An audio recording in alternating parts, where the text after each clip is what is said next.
Deo gracias, Salve salve María. María. Muy buenas noches, queridos radioescuchas de esta emisora católica en Bolivia, Radio María.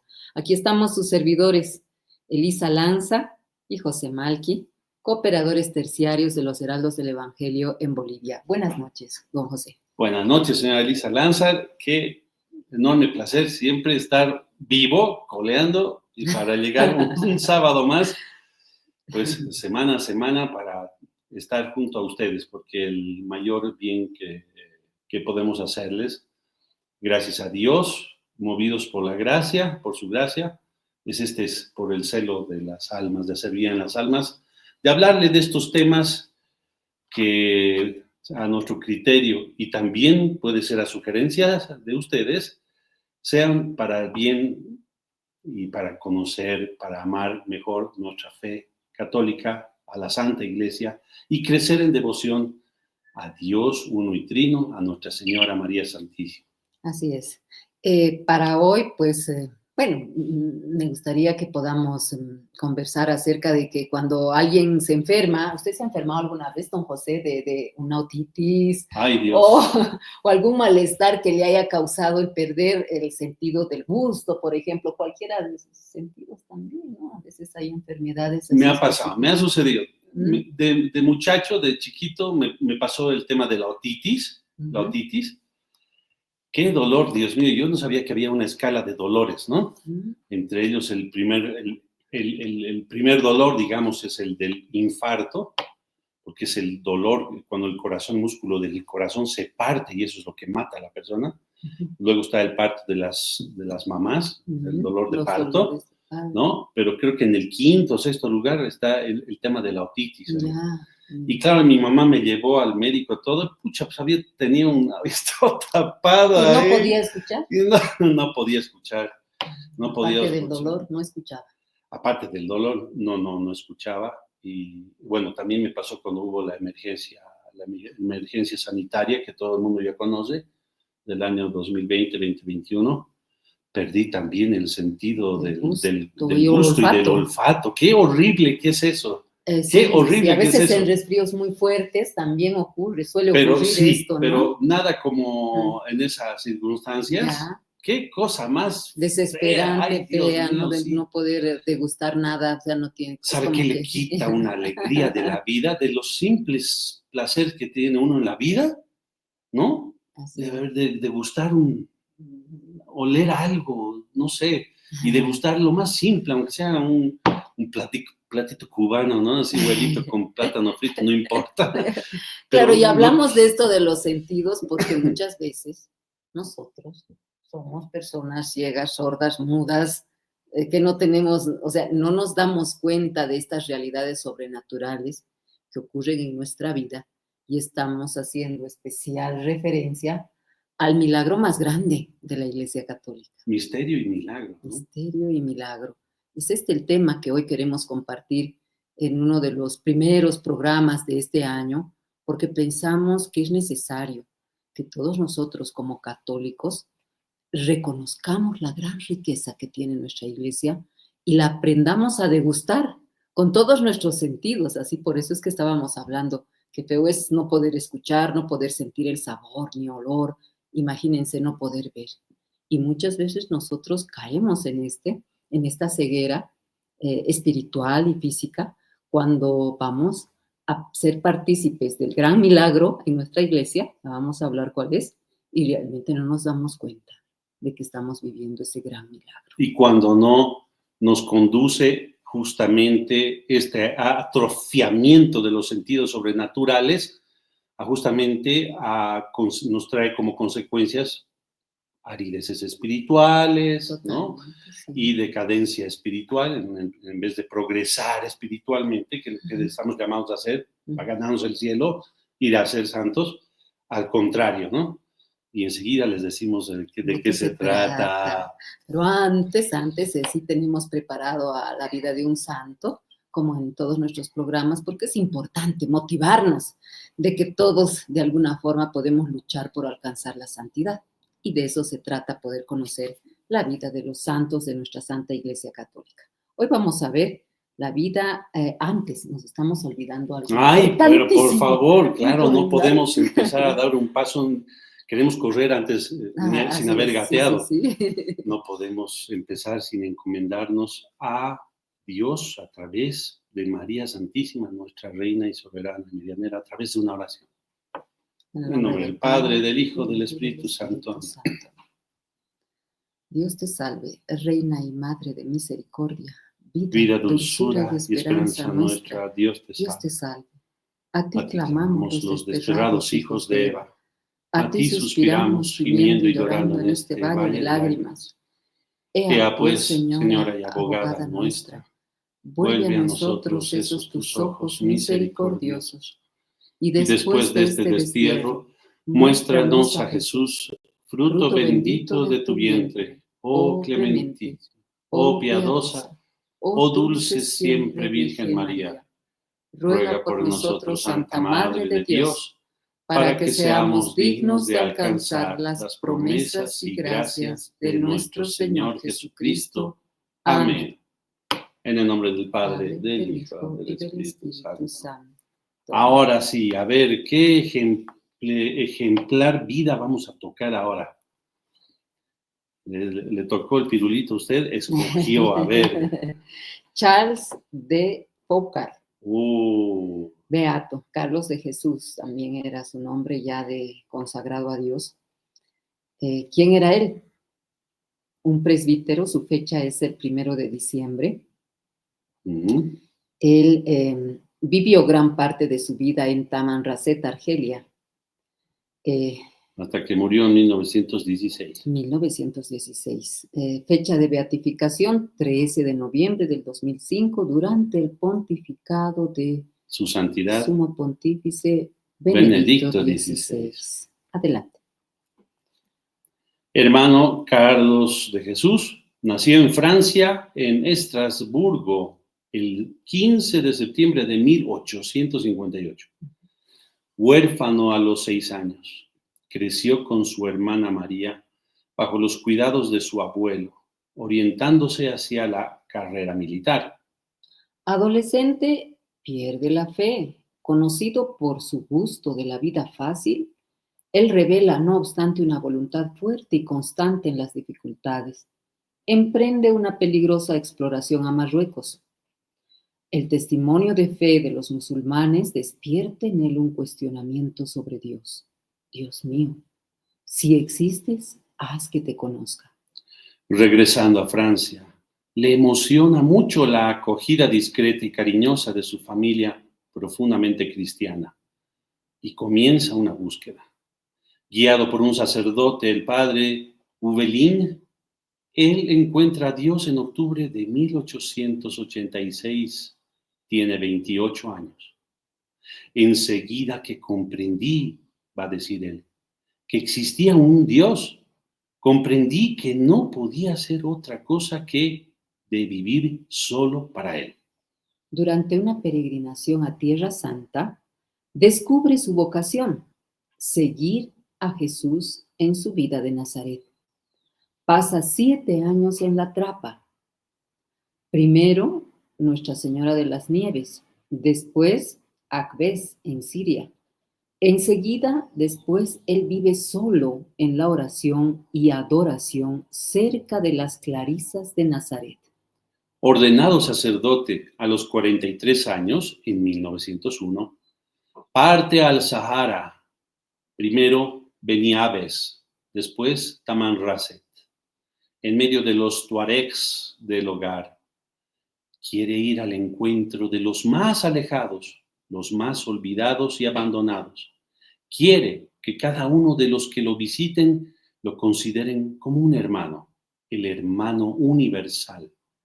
Él quiere gritar el evangelio con toda su vida en un gran respeto de la cultura y la fe de aquellos en medio de los cuales vive. Yo quisiera ser lo bastante bueno para que ellos digan, si tal es el servidor, ¿cómo entonces será el maestro? En el atardecer del 1 de diciembre de 1916 fue matado por una banda que rodeó la casa. Siempre soñó compartir su vocación con otros. Después de haber escrito varias reglas religiosas, pensó que esta vida de Nazaret podía ser vivida en todas partes y por todos. Actualmente la familia espiritual de Charles de Foucauld comprende varias asociaciones de fieles y comunidades religiosas. También resaltamos sobre la vida de este santo que él era profundamente eucarístico desde que se dio cuenta que Jesús estaba vivo en la Eucaristía. Por eso cuando se fue a vivir solo en una cabañita de madera cerca a las Clarisas, él frecuentaba a diario largas horas en ese sagrario de este monasterio. En sus días de trabajo, en sus noches de oración, encontró también lo que buscaba, que es evidente que Dios le preparaba ese lugar, pero él quería compartir su vida no solo, sino con otros hermanos. Por ello escribió una regla, inclusive ya para poder conformar una comunidad religiosa. Y su regla, él decía que quería hacerla muy sencilla, basada sobre todo algunas formas piadosas, almas piadosas que pudieran vivir alrededor de la sagrada hostia. O sea, quería que su comunidad fuera profundamente eucarística. Mi regla está estrechamente ligada al culto de la Sagrada Eucaristía, decía él, que es imposible que sea observada por varias personas sin que haya un sacerdote y un sagrario. Podré tener algunos compañeros solamente cuando yo sea sacerdote y cuando haya un oratorio alrededor del cual podamos encontrarnos juntos. Fue así que pidió permiso, volviendo a Francia, justamente al padre Hubelin, quien le autorizó a que pueda formarse para recibir el sacerdocio. Es increíble, ¿no? Entre los comentarios que hacía este sacerdote jesuita, el padre Loring, que tiene videos y enseñanzas que nos ha dejado como legados, y un libro, una obra que se llama Para Salvarte, ¿no? Él decía, por ejemplo, como en la línea de lo que piensa, mire, no importa la distancia cronológica entre este santo beato, Charles de Foucauld, y el padre Loring, un sacerdote hace más por la humanidad que repartiendo 1.000 millones. ¿Ah? O sea, para el padre Loring, por ejemplo, claro.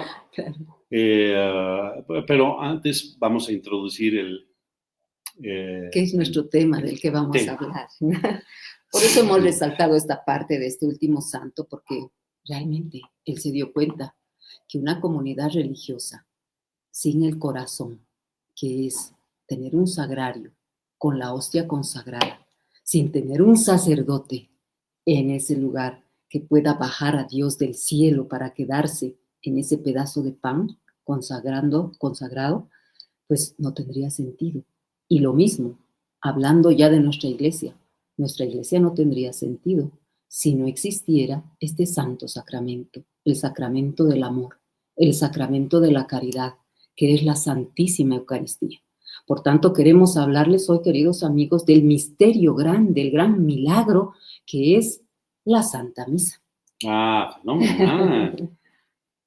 la Santa Misa, ¿no? En la misa en la cual se celebra el sacrificio de nuestro Señor Jesucristo en la cruz para redimir a la humanidad.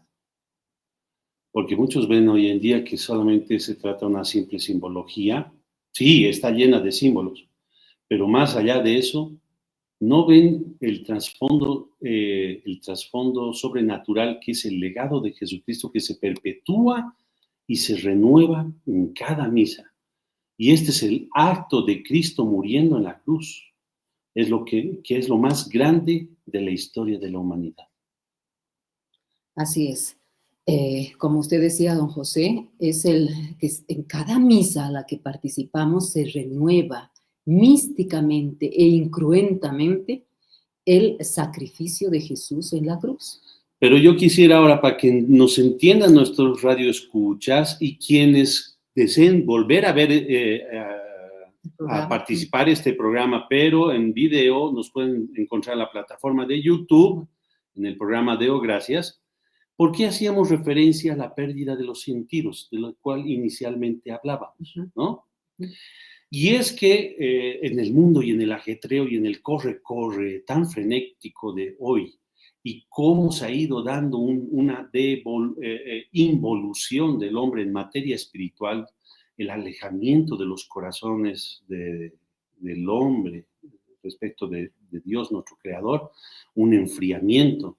Es que, claro, hoy en día el asistir a la misa para muchos se hace una Carga, un carga peso. pesada, una obligación cumplida a regañadientes. Muchos hermanos católicos que se han apartado del único rebaño, del verdadero rebaño, la Iglesia Católica, porque ya no sentían, ¿no? No se sentían movidos y se van y se apartaron y se volvieron protestantes o se fueron a sectas de distintas religiones, donde, ¿por qué? Para sentir, ¿no?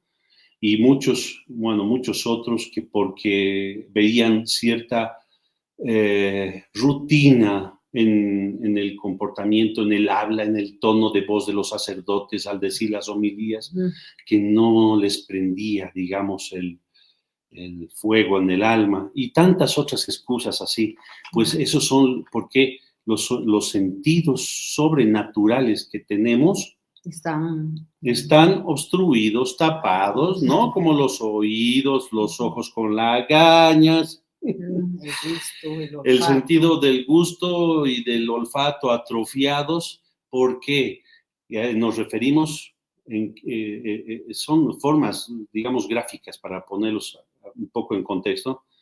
Nos referimos a que el hombre ha perdido el sentido de la comprensión cabal del significado del sacrosanto sacrificio de la misa. Y por eso, ahora, por medio del estudio tan bonito y preparación que ya mucho tiempo vino haciendo nuestra hermana Elisa Lanza, ella les va a ir describiendo nuevamente como que para la misa, cómo se celebra paso a paso, para ir describiéndoles y nuevamente haciéndoles degustar, haciéndoles recomprender, para que su reencuentro a partir de la próxima misa que ustedes asistan sea diferente, con la mayor compenetración, con ojos de fe reavivados. ¿Verdad? Así es. Bien, sabemos... ¿Por qué? ¿No? ¿Por qué eso? ¿Por qué estamos haciendo esto? ¿Por qué? Porque nadie puede amar lo que no comprende, que no conoce. Muchos de nosotros hemos olvidado, pues vamos a refrescar la memoria. Y nosotros también. Para reavivar ese amor. Claro, don José, y yo estoy hablándole de hace la edad que tiene mi hijo, bueno, 28 años atrás. A 28 años atrás yo no iba a misa. Y si iba a misa, hace 28 años atrás. Y si iba a misa, resulta que iba a alguna misa que me han invitado de bautizo, de matrimonio, pero pues no me importaba llegar tarde o al final y ya está, ¿no? Por cumplir. Nada más. No entendía, no conocía, no degustaba esto que les estamos diciendo. Pero recién, cuando por gracia y bendición de Dios me permite profundizar, entender lo que es, sobre todo este sacramento maravilloso que es la Eucaristía, el sentido de toda la pasión, muerte y resurrección de nuestro Señor, es que empecé a amar la misa y a partir de entonces, queridos hermanos, eché un propósito, el de no faltar a misa ningún día mientras Dios me dé aliento de vida. ¿Y cómo uno se siente un día que no pudiera comulgar? ¿Sí o no? Sí, así es. ¿Cómo ocurrió en la emergencia sanitaria? Las iglesias cerradas, el pueblo alejado de Dios. Ay, no, qué funesto, Nuestro mayor dolor era no poder ir a la iglesia, no poder ir a una misa y tener que vivir esas misas virtuales, etcétera, en muchas situaciones, pero no poder comulgar al Señor. Debemos partir de una premisa, ¿ya? La punta de lanza de este programa, y es que la misa, una, queridos amigos, vale más que toda la gloria que le dan en el cielo todos los ángeles y santos, incluida nuestra Madre Santísima María, a Dios, por toda la eternidad. Una misa. Bien vivida, así que imagínense, hermanos, lo que nos estamos perdiendo. Entonces, sí, por eso queremos explicarles que Jesús, o en la misa, ese sentido profundo de la misa, ya de inicio, es porque vamos a empezar en las distintas partes que tiene la Santa Misa, vamos a ver que Jesús se revela primero a nosotros. Segundo, se entrega en sacrificio. Y tercero, se hace la entrega en la Santa Comunión. Lo comemos, lo recibimos. Entonces, esas tres partes van a estar englobadas en todo el desarrollo de la Santa Misa y vamos a ir entendiendo poco a poco. Bien, también para quienes nos siguen en YouTube, vamos mostrándoles estas imágenes. Primera parte de la Santa Misa, los ritos iniciales. Normalmente se suele, especialmente en las misas dominicales, se hace una procesión de entrada. Usted ha debido ver, don José, y los que están escuchando también. Por supuesto, entra el sacerdote con la cruz por delante, los monaguillos, se lleva la palabra de Dios, ¿no? Las escrituras sagradas, se llevan también el cáliz, la patena, el copón, etcétera. Se llevan todos estos implementos sagrados hasta el altar, ese lugar sagrado. Inclusive, antes de los ritos iniciales, está el llamado que personalmente Dios nos hace a cada uno de nosotros para asistir a este momento solemne, sagrado y santo. ¿Cómo? Dirán ustedes, ¿cómo nos hace el llamado? Obviamente, porque somos católicos y personas de fe, sabemos que la misa es algo sacrosanto y que es nuestro deber como católicos ir mínimamente a la misa dominical. No podemos faltar a la misa dominical. Y normalmente antes, hoy tal vez en algunas iglesias todavía, parroquias, suenan las campanas, don José. Esas campanas que se oyen a cuadras de distancias alrededor de la parroquia, esas campanas son la voz de Dios, que nos está llamando y resonando, invitándonos a prepararnos, porque siempre suenan antes, por lo menos media hora antes de la misa. Entonces, que nos está invitando ya a alistarnos, a predisponernos para asistir a la Santa Misa. Y estamos hablando de campanas de verdad, porque hay iglesias que le meten grabaciones, ¿no? De repique de campanas. Sí. Y usted sabe que hay una gracia muy especial hasta en este, es que es increíble nuestro Dios. Bellas el repique de las campanas y el sonido, hasta el lugar y hasta donde se extiende el sonido, saben que tienen ustedes, queridos amigos, tienen poder exorcístico de tal manera que los demonios son ahuyentados. ¿No? Qué riqueza, no es nada en vano, ¿no? Pero esa es la forma de irnos preparando, obviamente en el ayuno, que hay que ir por lo menos una hora antes de ir a la misa. Si uno está con el alma predispuesta, claro, y bien, en estado de gracia y puede comulgar. Claro, prepararnos siempre antes de ir a la misa, hacer nuestra confesión si la necesitamos, día antes o horas antes, para poder realmente vivir esta hermosa celebración. Y uno debería, ustedes van a ver que al final de esto, cuando entiendan que es el encuentro con Dios de esta manera, uno se va a emocionar, se emociona para ir a la misa. Se prepara el mejor atuendo, las mejores galas. Y es que, don José, ¿dónde estamos yendo? Si pudiéramos entender cuando vamos a misa, ¿dónde estamos yendo? Es que es tremendo. ¿Por qué tenemos que rememorar desde el inicio esto, traer a colación? Porque estamos combatiendo hoy en día una ignorancia religiosa tremenda. De tal manera que la mayoría de los católicos no saben lo que es la misa y a lo que están yendo.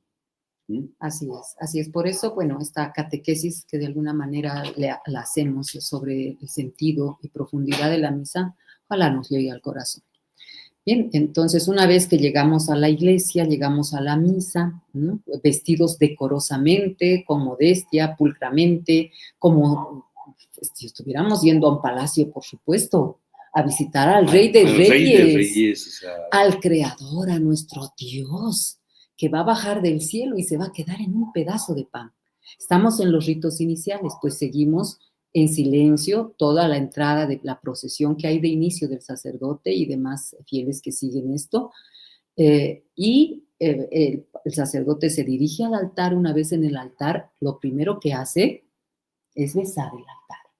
¿Por qué besa el altar? ves el altar porque el altar es Cristo mismo. Recordemos los tres papeles de Jesús en cada misa. Él es sacerdote, Sumo sacerdote. Él es el altar del sacrificio y Él es la ofrenda, la víctima. Entonces el sacerdote, ¿por qué besa el altar? Porque está besando a Cristo mismo en ese altar. Es Cristo mismo el que está en ese altar. Entonces, por eso significa el beso del sacerdote muy solemne, y nosotros seguimos esto de pie. Si hay un canto de inicio, canto de entrada, en silencio, seguimos esto con recogimiento. Bien, dentro de estos ritos iniciales está una parte importantísima que es la parte del perdón. Bueno, antes está la señal de la cruz, por supuesto. Después de que besa el altar el sacerdote, él inmediatamente hace de inicio la señal de la cruz. ¿Y qué es la señal de la cruz? Si no es otra cosa que la invocación a la Santísima Trinidad, Padre, Hijo y Espíritu Santo, que se hacen presentes desde el inicio de la celebración. Y por supuesto, también no podía faltar la presencia de nuestra Madre, María Santísima, colocada allí acompañando esta celebración. Como usted decía, es nuestro Señor que se aproxima al altar como sumo sacerdote, siendo Él mismo la víctima. ¿Y por qué? Porque es la víctima ofrecida a la majestad divina. Y siempre por eso es una ofrenda o una víctima siempre agradable a Dios, ¿no? Y no importa, queridos amigos, la indignidad del ministro de Dios que celebre la misa. Los que participan de la misa también pueden unirse al ofrecimiento que se va a dar en ella.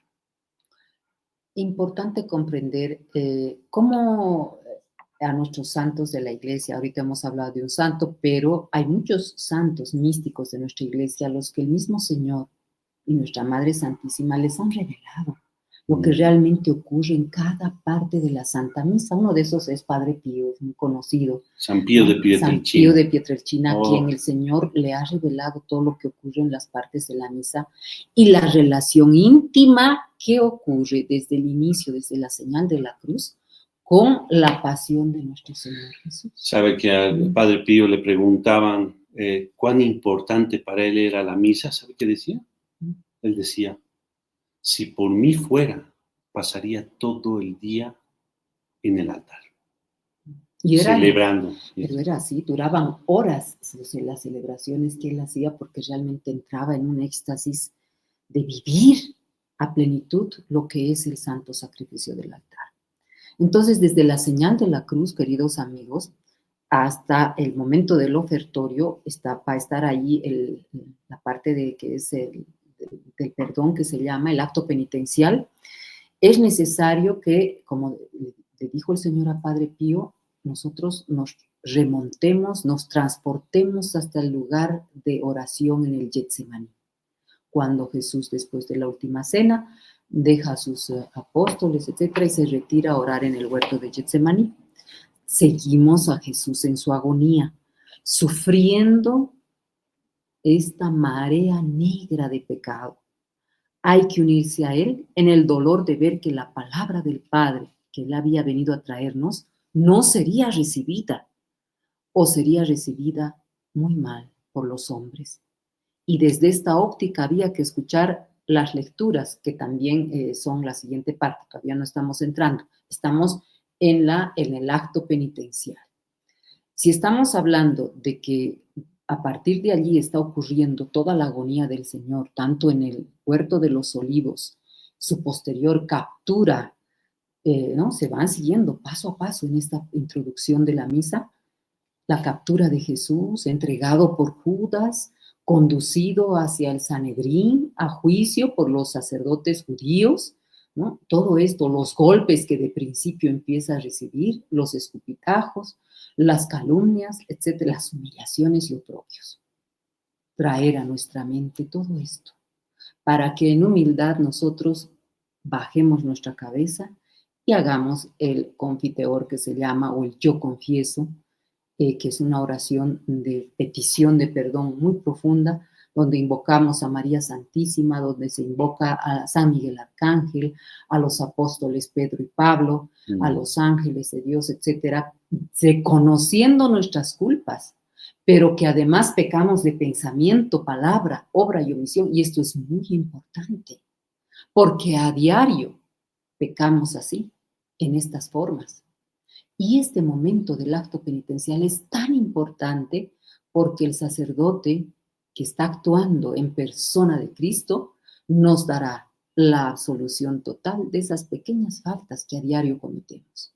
Y si nos faltamos y llegamos tarde a esta parte, señor José, pues estamos omitiendo esa purificación necesaria todos los días, porque todos los días pecamos. Claro, En esas diferentes formas. son esas, hasta el justo peca 7 veces al día, dice el Evangelio, son esas imperfecciones. Y es justo ese momento en que nosotros debemos estar presentes porque se unen las 3 iglesias. La iglesia militante que está presente en la iglesia, en el recinto, ¿no? En el recinto está la iglesia penitente, las almas del purgatorio y la iglesia gloriosa, a cuya intercesión nosotros estamos invocando que sea a nuestro favor. Ellos intercedan por nosotros, a la cabeza de Nuestra Señora. Así es. Si nosotros tan solo pudiéramos comprender que Adán y Eva, nuestros padres originarios, nuestros primeros padres creados por Dios, dieron lugar al pecado original por esa desobediencia, estarían hoy ellos rostro en tierra al entender que esto que estamos viviendo es la renovación mística de ese sacrificio de nuestro Señor en la cruz, y al ver a Cristo crucificado, tengamos la certeza que ellos estarían rostro en tierra haciendo mea culpa, ¿no? Claro. Por haber dado inicio al pecado de la humanidad. Y es que justamente este sacrificio y esta entrega que hace nuestro Señor es justamente necesaria para aplacar la ira de Dios que convendría o merecería justamente el pecado original y los pecados de la humanidad en sí, ya que sin la misa el pecado avanzaría más. Así es. Entonces estamos en esta primera parte, ritos iniciales, que incluye el acto penitencial. Después del acto penitencial llega el Gloria. Y en el Gloria, pues es un momento de algarabía, de canto, de alabanza y de dar gloria a Dios. Qué bonito es cuando se reza la oración de Gloria, don José. Gloria a Dios en las alturas y en la tierra paz a los hombres que ama el Señor. Por tu inmensa gloria te alabamos, te bendecimos, te damos gracias, Señor Dios, Rey celestial. Es bastante larga la oración, pero qué bonito recitarla. Pues si están cantando, tratemos nosotros de repetirla interiormente, porque es un momento en que todos, no solo los que estamos presentes físicamente en la asamblea, sino esas 3 iglesias que usted ha mencionado, la triunfante, la purgante, la peregrina, y nosotros estamos unidos dando gloria a Dios. Entonces, ese es el momento de dar gloria, y no podemos también omitir, callarnos y no hacer nada. No omitir las distracciones voluntarias, ¿no? De tener una compenetración y repetir todos aquellos coloquios, oraciones o responsos que corresponden a la asamblea, como asamblea, hacerlos. Exactamente. Una vez terminado el Gloria, vamos a ir entrando a la segunda parte de la misa, la segunda parte grande de la misa, que es la liturgia de la palabra, que es una de las partes también sumamente importantes y que a veces no entendemos la profundidad. Normalmente aquí, obviamente, si es domingo, se lee una primera lectura, un salmo, una segunda lectura y luego viene el Evangelio. Pero ¿qué pasa en este momento? Nos vamos a remontar como ejemplo a la Edad Media, don José. En la Edad Media, los reyes, los príncipes, los caballeros, ¿sabe qué hacían cuando asistían a una misa?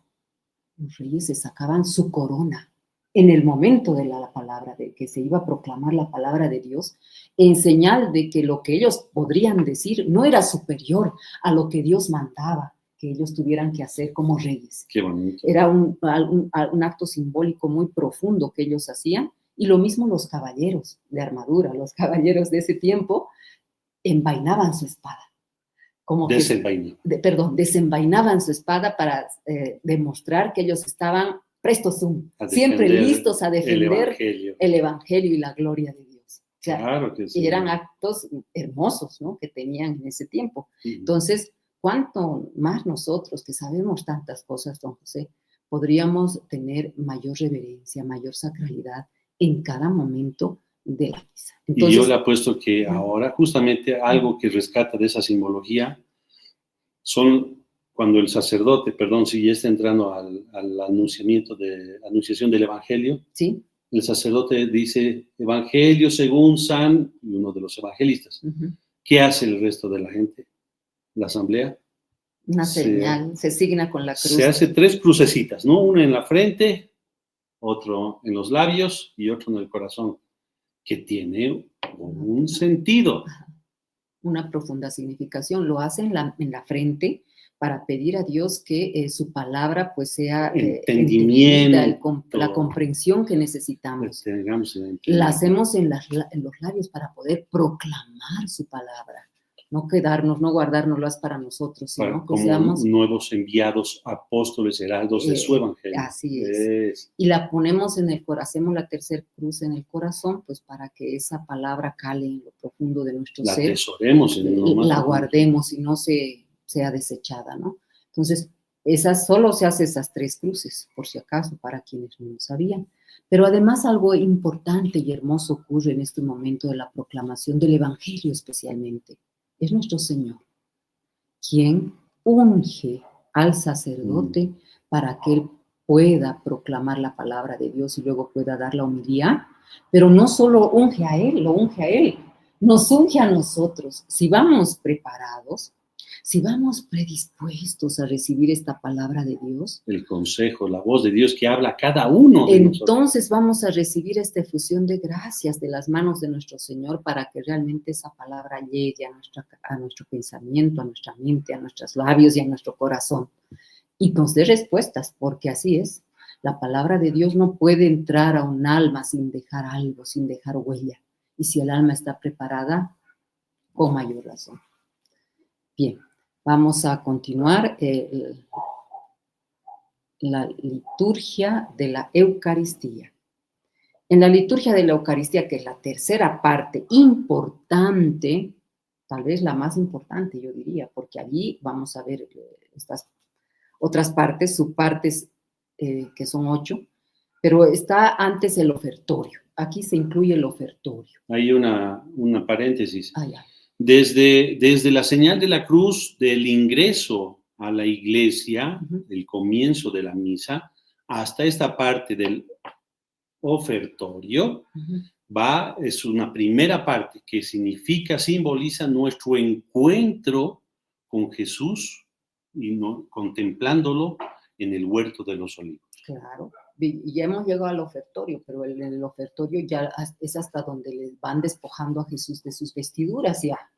Entonces, rápidamente, ¿no?, en esa fracción de minutos que pasan entre las lecturas y todo, se están repitiendo todas las escenas desde el huerto hasta el momento que Jesús es tomado prisionero.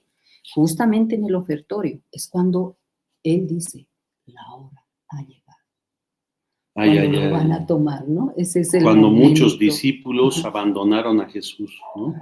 Así es, quedó prácticamente solo. Pedro quiso defenderle, cortó la oreja a Malco, ¿no? ¿Se acuerdan los relatos? Y Jesús le dice, el que a espada vive, guarda la espada, ¿no? Porque el que a espada vive, a espada muere.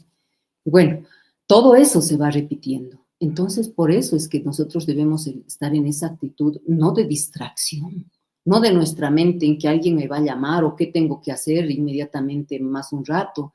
No, solamente poner en nuestra mente las imágenes de nuestro Señor en cada momento de su pasión dolorosa.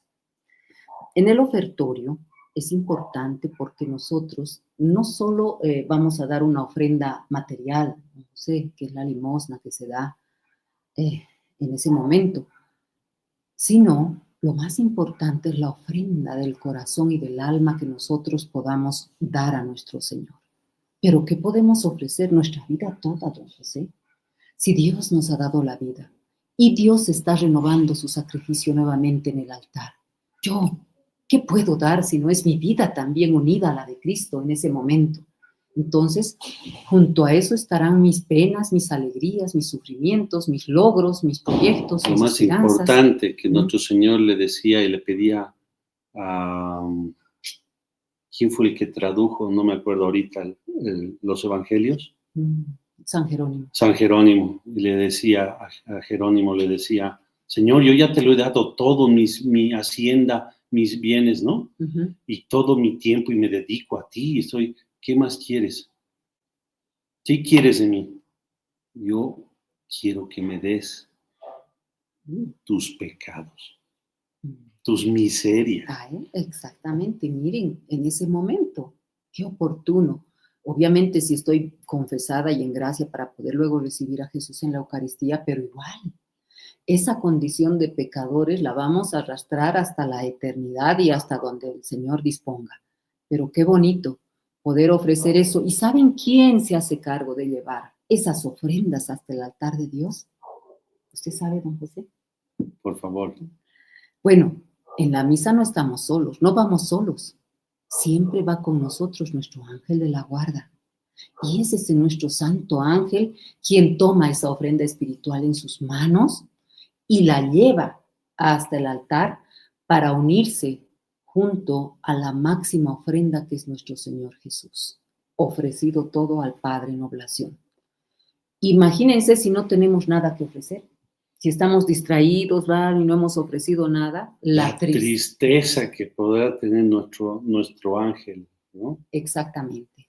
Entonces, a poner mucha atención en el ofertorio, y no es momento de distracción ni de charla. Vamos a seguir adelante un ratito.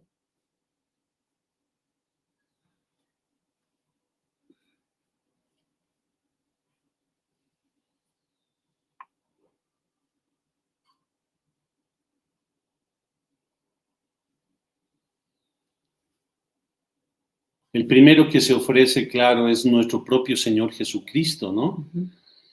Que terminada la oración y cuando es prendido en el huerto de los olivos, Él da gracias a Dios porque por fin llegó la hora por Él, tan suspirada por Él, en que iba a redimirnos y entregarse por completo a nosotros por amor. En esta parte, después del ofertorio que ya estábamos explicando, viene la plegaria eucarística inmediatamente después del ofertorio. Por eso es liturgia de la Eucaristía esta parte. Y dentro de lo que es esta plegaria eucarística hay 8 partes importantes también, que es bueno conocerlas. La primera es el prefacio. En el prefacio es el momento del gracias. Te doy gracias, pues, dice el sacerdote. Sí. Ese es este momento que rememora que nuestro Señor se entrega y da gracias al Padre entregándose, ofreciéndose como víctima. Exactamente. Y te doy gracias, Padre, porque ha llegado la hora justamente, ¿no? Y ya de ofrecerse como víctima, y es lo que se conoce como prefacio, que antecede a lo que es la aclamación.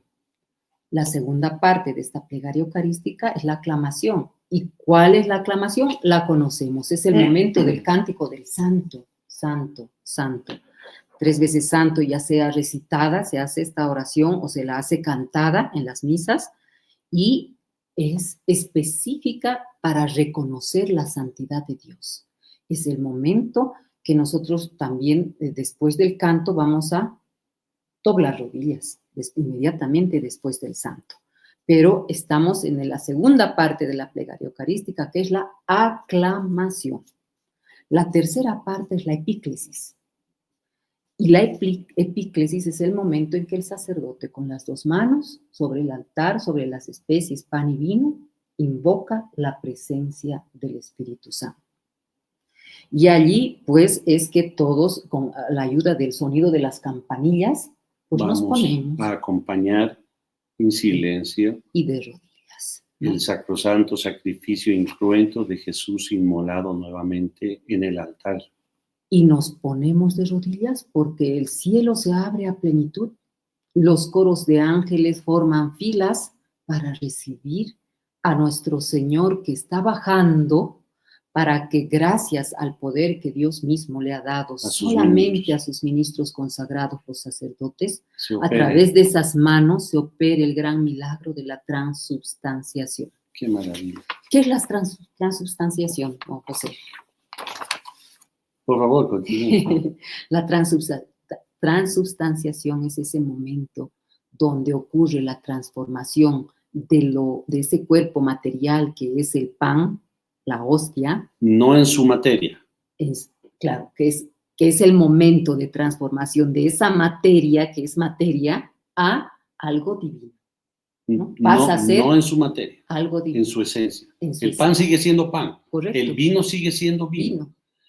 Pero en su esencia pasan a tornarse el cuerpo y la sangre. ¿no? Exactamente, ¿no? Seguimos viendo el pan y el vino, pero ya es por obra y gracia del Espíritu Santo. Algunos dudarán y dirán, pucha, no, sí, solamente es un pan y una cosita, ¿no? Que es simbólica. No. Sí, sí. Hay milagros eucarísticos que refrendan este milagro, este portentoso milagro de la transubstanciación, claro, como el del anciano, ¿no? Sí, que pueden ustedes y verlo. Muchos otros. Vamos a hacer un programa de Valdría solo de mucho. milagros eucarísticos, Sí. porque hay más de 350 Sí. milagros eucarísticos registrados en la Imagínese. historia de la Iglesia.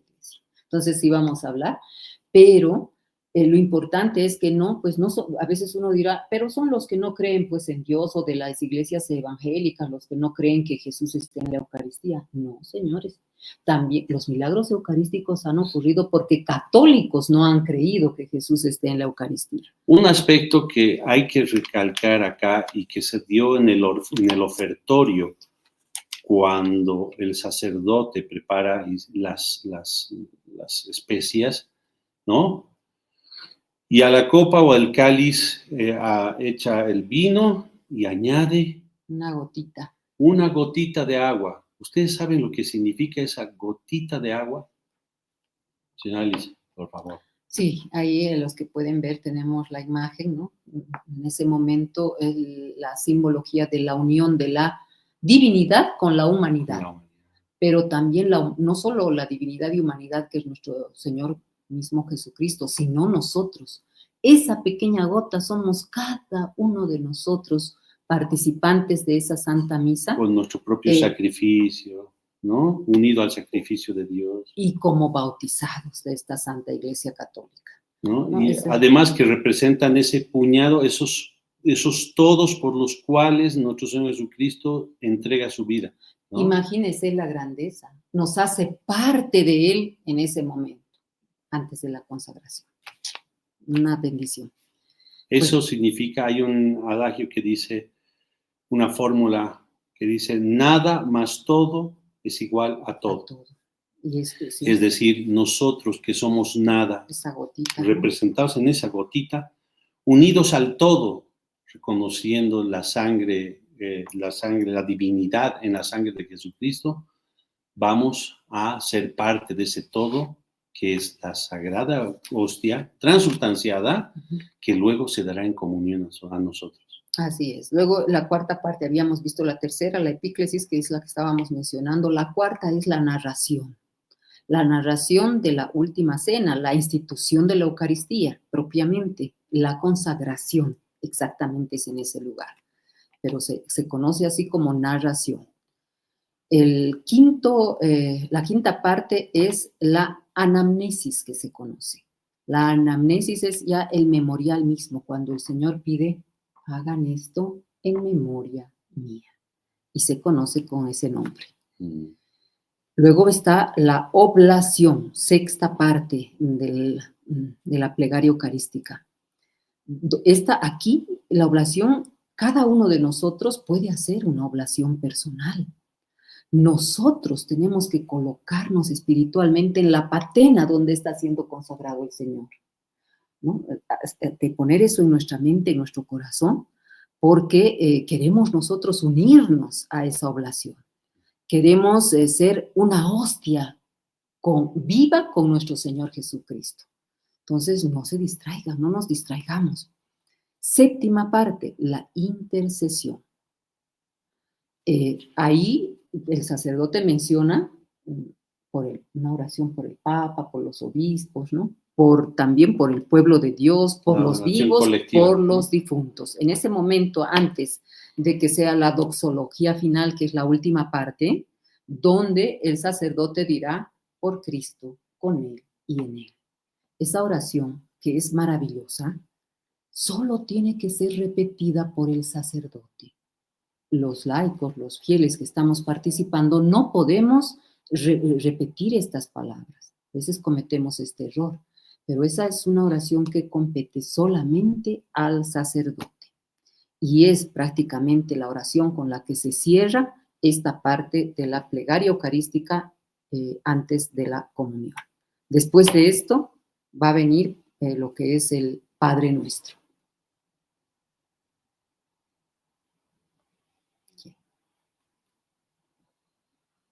Y estamos en estos momentos, cuando ya estamos viviendo la consagración y todo lo que hemos escuchado, Jesús ya está siendo crucificado, está siendo tendido en la cruz, está siendo clavado nuevamente y elevado en esta cruz.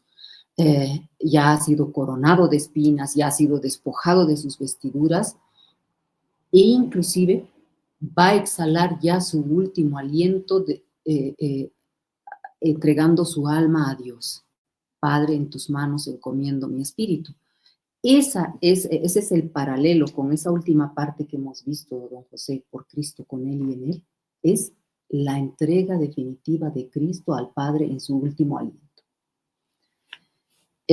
Bien, entonces luego viene lo que es la fracción del pan, que también es el símil con la muerte de Jesús. Jesús ya está muerto en la cruz. Hay una parte que es, al igual que hemos visto, que se ponía una gotita de agua en el cáliz, momentos antes de la comunión y antes del Cordero de Dios, el sacerdote parte la hostia, un pedacito pequeño, ha debido ver usted, y lo sumerge en el cáliz, que ya está consagrado. ¿Qué significa esto? Se llama, ese momento se conoce como intinción, es el nombre, pero significa que Jesús ha muerto, pero también ha resucitado. Entonces, es esa humanidad que muere y es esa divinidad que resucita. Y al Cristo que vamos a recibir en la hostia consagrada es a nuestro Señor resucitado. Santo Tomás decía, Santo Tomás de Aquino, atrévete a adorarlo y alabarlo todo lo que puedas, porque la Santa Misa es el mayor acto de alabanza y adoración que podríamos dar nosotros, mortales, hombres, seres humanos, en esta tierra a Dios. Nada, como usted decía al principio, don José, tiene mayor valor que una misa bien vivida. La intinción, nuevamente, repito, es el instante en que el Padre, habiendo quebrado la hostia, ha dejado caer esto en el cáliz y marca el momento de la resurrección. Pues el cuerpo y la sangre se van a reunir nuevamente en la resurrección. Esa es la maravilla de Dios. Y es ese Cristo vivo al que vamos a recibir. Bueno, en estos momentos, después de que ya nos acercamos a recibir a este Cristo vivo, ¿qué es lo que hacemos? ¿Con qué actitud nos acercamos al altar? ¿Estamos conscientes de que estamos en gracia o no lo estamos? ¿Con qué solemnidad vamos a recibir a nuestro Señor? Y repetimos, ¿no? Cuando nos dicen el cuerpo de Cristo, decimos amén. Y ese amén encierra supuestamente que nosotros afirmamos que es el cuerpo de Cristo, que creemos que Jesús está verdaderamente presente en esa hostia consagrada. Como el centurión romano, que cae de rodillas cuando mete su lanza en el costado de nuestro Señor para cerciorarse si estaba muerto. Al recibir la efusión de la sangre y agua que salen del costado abierto de nuestro Señor, él cae de rodillas y exclama, verdaderamente, este es el Hijo de Dios. Que nuestra actitud de nosotros, como católicos, creyentes, personas de fe, al recibir a Jesús en la Eucaristía, sea esta, como del centurión, con mucha humildad. E inclusive, pues, recibirlo de rodillas es una bendición. Bien, Sí. estamos momentos antes ya de la última palabra, pero de la última parte, perdón, que es la bendición final del sacerdote. No llegó al final Bueno, de la Santa Misa. La bendición del sacerdote también marca a los fieles con la cruz nuevamente, al final como signo distintivo, pero a la vez como escudo protector contra las astucias del maligno. Y además nos está enviando en misión, así es. ¿no? Bueno, yo tenía para describirle los beneficios de asistir a la misa. Adelante, tenemos unos 2 minutos todavía. Si nos da, bueno, Unos 2 rapidito. minutitos. Ujú. Beneficios de asistir adecuadamente a la misa.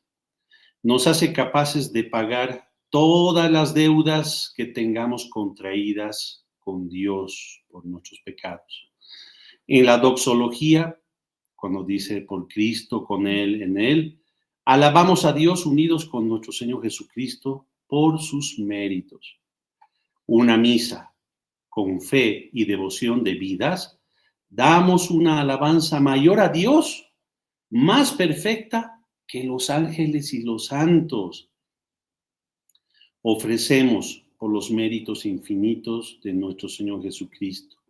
Salimos fortalecidos para no caer en pecado mortal y nuestras faltas veniales son borradas.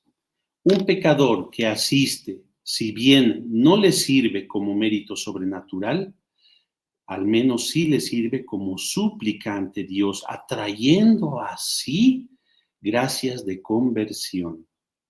La aplicación del valor de la misa es finito, si bien participamos de los méritos infinitos de nuestro Señor Jesucristo. Es más nos aprovechan sus beneficios en esta y la otra vida. Cuanto mayor haya sido nuestro fervor al participar de una misa. La acción de gracias, de ahí viene la palabra Eucaristía, del griego Eucaristía, es la forma en que se nos permite, que nos remite la misa de pagar a Dios ofreciendo a su mismo Hijo. Nos permite implorar gracias por intercesión de Jesús, traer bienes sobrenaturales, ya que la misa es la llave del paraíso y por tanto podemos pedir todo lo bueno y necesario para nuestra salvación. Inclusive podemos alcanzar aquellas gracias que ni siquiera se nos ocurre pedir. Somos preservados de males que no percibimos siquiera, ¿no? Y la Santa Misa proporciona un gran alivio a las almas del purgatorio. El fuego castigador de las almas por las quienes hacemos una misa se suspende mientras el sacerdote celebra la misa por esa alma, entre otros beneficios. Seguramente son muchísimos, es una belleza hablar de la misa, hay muchos detalles, pero el tiempo siempre juega en nuestra contra, así que ya hemos llegado al final, don José, y tenemos que despedirnos. Será hasta un próximo sábado, Dios mediante, podamos continuar en otros programas hablándoles de la belleza y riqueza de la Santa Misa a través de los milagros eucarísticos. Muy bien. Deo gracias. Deo gracias. Salve María.